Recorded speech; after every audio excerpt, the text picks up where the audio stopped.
श्री गणेशाय नमो नमः।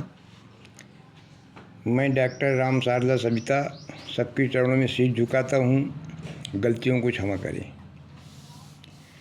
नहीं है साहित्य सुंदर, न शब्दों में चतुरता है, और नहीं है भव्य भाषा ही, न कविता में सरस्वता है। न शैली संगठित कुछ भी, न व्याख्या काव्य दर्पण है। हृदय का प्रेम है जो आपको सादर समर्पण है। हमें सबसे पहले ये ध्यान देना है कि हम बड़ा ना बने, बड़ा ना बनना चाहिए। बड़ा बनने में तीनों गए, बल बुद्धि और वंश। और ना मानो तो देख लो कौरव रावण कंस। जब वक्त समय खराब आता है तब मनुष्य उसी प्रकार के बुरे कर्म करने लगता है। वक्त नूर को बेनूर बना देता है। नूर माने रोशनी। वक्त नूर को बेनूर बना देता है, बेनूर माने अंधेरा। हर घाव जिसमें नासूर बना देता है।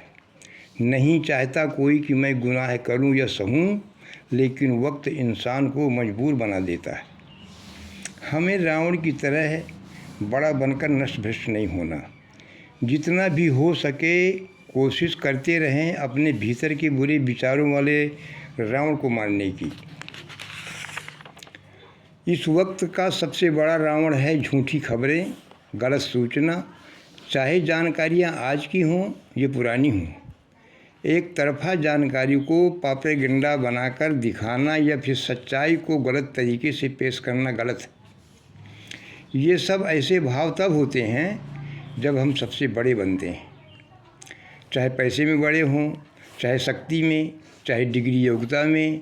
यहाँ कोई बड़ा नहीं है, यहाँ कोई बड़ा नहीं है। अगर इंसान कहे कि मैं बड़ा हूँ तो वह धरती के सहारे क्यों खड़ा है? अगर धरती कहे कि मैं बड़ी हूँ तो शेषनाग के फन में क्यों पड़ी है? अगर शेषनाग कहें कि हम बड़े हैं तो शंकर जी के गले में क्यों पड़े हैं? और शंकर जी कहें कि हम बड़े हैं तो रावण के हाथों क्यों खलबले? अगर रावण कहे कि हम बड़े तो बाली के बगल में क्यों दबे? और बाली कहे कि हम बड़े तो राम के चरणों में क्यों पड़े? और यदि राम कहें कि हम बड़े, यदि राम कहें कि हम बड़े तो भक्तों के हृदय में क्यों बसे? भगवान ने स्वयं कहा है कि मैं भक्तों के अधीन हूँ। अगर भगवान अपने को मनुष्य के अधीन कहते हैं तो संसार का हर जीव मनुष्य के अधीन है, क्योंकि मनुष्य ही संसार के हर जीव जंतु जानवर पक्षी आदि जीवों को पालते हैं, उनको खाना पानी देते हैं। अब रही बात भगवान देवताओं की, मनुष्य ही देवताओं को गढ़ अपने हाथों से बनाते हैं।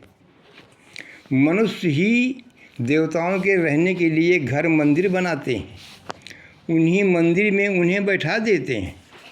मनुष्य ही मंत्रों द्वारा देवताओं के में प्राण डालते हैं। इसी को लोग प्राण प्रतिष्ठा कहते हैं। प्राण प्रतिष्ठा।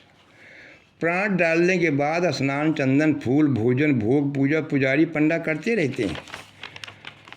मनुष्य के ही अंदर आत्मा में, शरीर में देवताओं के भाव आते हैं तो मनुष्य के ही मुखार बिंदु से देवता बोलते हैं। इसी को लोग देव का सिरे आना कहते हैं कि देव सिरे आ गया। देवता न मंदिर से निकलते न बोलते, मनुष्य के सिरे आकर खेलते भी हैं, जैसे नवदेवी नवरात्र में आप लोग देखा होगा। इसी से भगवान अपने को मनुष्य भक्तों के अधीन कहा है। लेकिन भगवान देवता विश्व के कल्याण के लिए तपस्या करते हैं, आशीर्वाद देते हैं। जो जैसा कर्म करता है उसी प्रकार भगवान फल देते हैं। सृष्टि में कोई भी व्यक्ति बिना कर्म किए नहीं रह सकता, चाहे मनुष्य हो चाहे जीव जंतु हो। विद्वानों ने मुख्य रूप से 3 कर्म बताए हैं, जिसमें एक होता है क्रिय कर्म। जो अच्छा बुरा करता है उसका फल उसी जीवन में तुरंत मिल जाता है। दूसरा होता है संचित कर्म, जिसका फल बाद में मिलता है। तीसरा होता है प्रारब्ध। इसमें मनुष्य विपरीत परिस्थितियों में भी सुखी रहकर जीवन व्यतीत करते हैं। बहुत से व्यक्ति दुराचारी, अन्यायी, कुकर्मी, पापी हैं, फिर भी खुशी हैं, पैसा भी है, नौकर हैं, आराम से जीवन व्यतीत हो रहा है। इसका श्रेय उसके संचित कर्म को जाता है। जैसे रावण अपने जीवन में अल्पाधिक शक्तिशाली और सुखी था, तब ये उसके संचित कर्म का परिणाम था। मगर उसी रावण के घर में कोई दिया जलाने वाला तक नहीं रहा, तो उसका ये प्रारब्ध था। अपने विचारों में नियंत्रण रखो, नहीं तो तुम्हारा भाग बन जाएगा, आपको भोगना पड़ेगा। भगवान कर्मों के अनुसार ही इंसान को मारता है। किसी को रोग बीमारी से, किसी को एक्सीडेंट से, वाहन गाड़ी में किसी को बीमारी से, किसी को एक्सीडेंट से। वाहन गाड़ी में कई लोग बैठे हैं, पर कर्म के अनुसार ही उनको चोट लगेगी। भगवान की दूत देख सुनकर मारते हैं। बादल से बिजली गिरती है, खेतों में, जंगलों में, पेड़ों के नीचे कई लोग रहते हैं। जब बिजली गिरती है तब तेज रोशनी होती है। भगवान के गण बादल टॉर्च लगाकर देखते हैं कि किसी दूसरे के ऊपर बिजली न गिरे, जिसको मारना है उसी के ऊपर बिजली गिरे। इसलिए अच्छे कर्म करो, भगवान का भजन करो। और कब करोगे? कोई लोग कहते हैं कि हम बुढ़े हो जाएंगे तब भगवान का नाम लेंगे। नहीं, बुढ़े में नहीं कर पाएंगे। अब क्या होगा बुढ़ापा में? आँखों में तनेगा जाला, नाक से बहेगा नाला, लाठी से पड़ेगा पाला जब जिंदगानी में।